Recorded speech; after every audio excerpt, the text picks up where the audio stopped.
Today's Bible reading with nature videos is going to be out of the book of Genesis, chapter 45, Douay-Rheims version of the Bible. Joseph could no longer refrain himself before many that stood by, whereupon he commanded that all should go out, and no stranger be present at their knowing one another. And he lifted up his voice with weeping, which the Egyptians and all the house of Pharaoh heard. And he said to his brethren, I am Joseph. Is my father yet living? His brethren could not answer him, being struck with exceedingly great fear. And he said mildly to them, Come nearer to me. And when they were come near to him, he said, I am Joseph, your brother, whom you sold into Egypt. Be not afraid, and let it not seem to you a hard case that you sold me into these countries. For God sent me before you into Egypt for your preservation. For it is 2 years since the famine began upon the land, and 5 years more remain, wherein there can be neither plowing nor reaping. And God sent me before, that you may be preserved upon the earth, and may have food to live. Not by your counsel was I sent hither, but by the will of God, who hath made me as it were a father to Pharaoh, and the Lord of his whole house, and governor in the land of Egypt.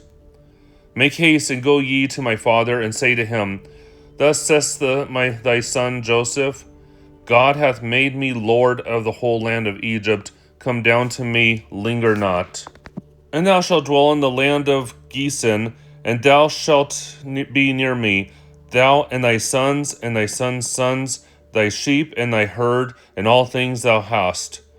And there I will feed thee, for there are yet 5 years of famine remaining, lest both thou perish, and thy house, and all the things that thou hast.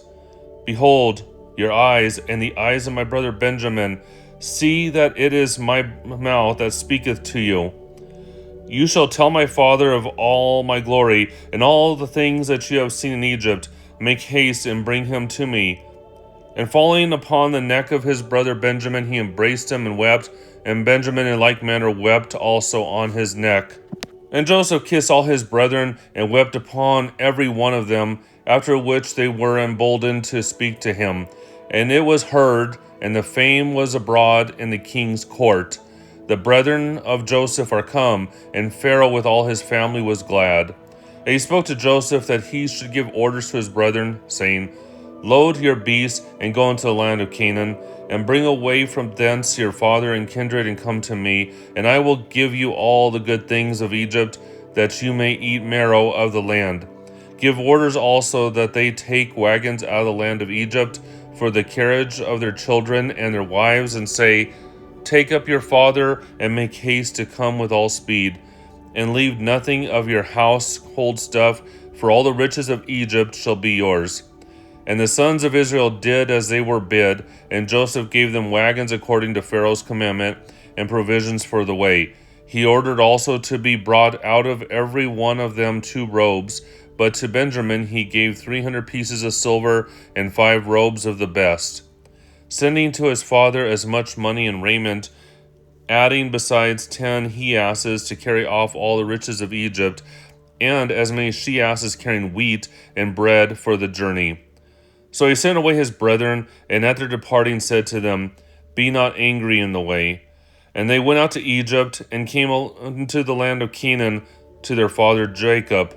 And they told him, saying, Joseph thy son is living, and he is ruler in all the land of Egypt. Which when Jacob heard, he awakened as it were out of a deep sleep, yet did not believe them. They, on the other side, told the whole order of the thing. When he saw the wagons and all that he had sent, his spirit revived. And he said, It is enough for me.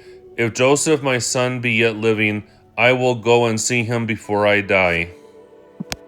Help me get the word out. Please take a moment to like and subscribe to this channel so that the YouTube algorithm will continue to push this to more viewers.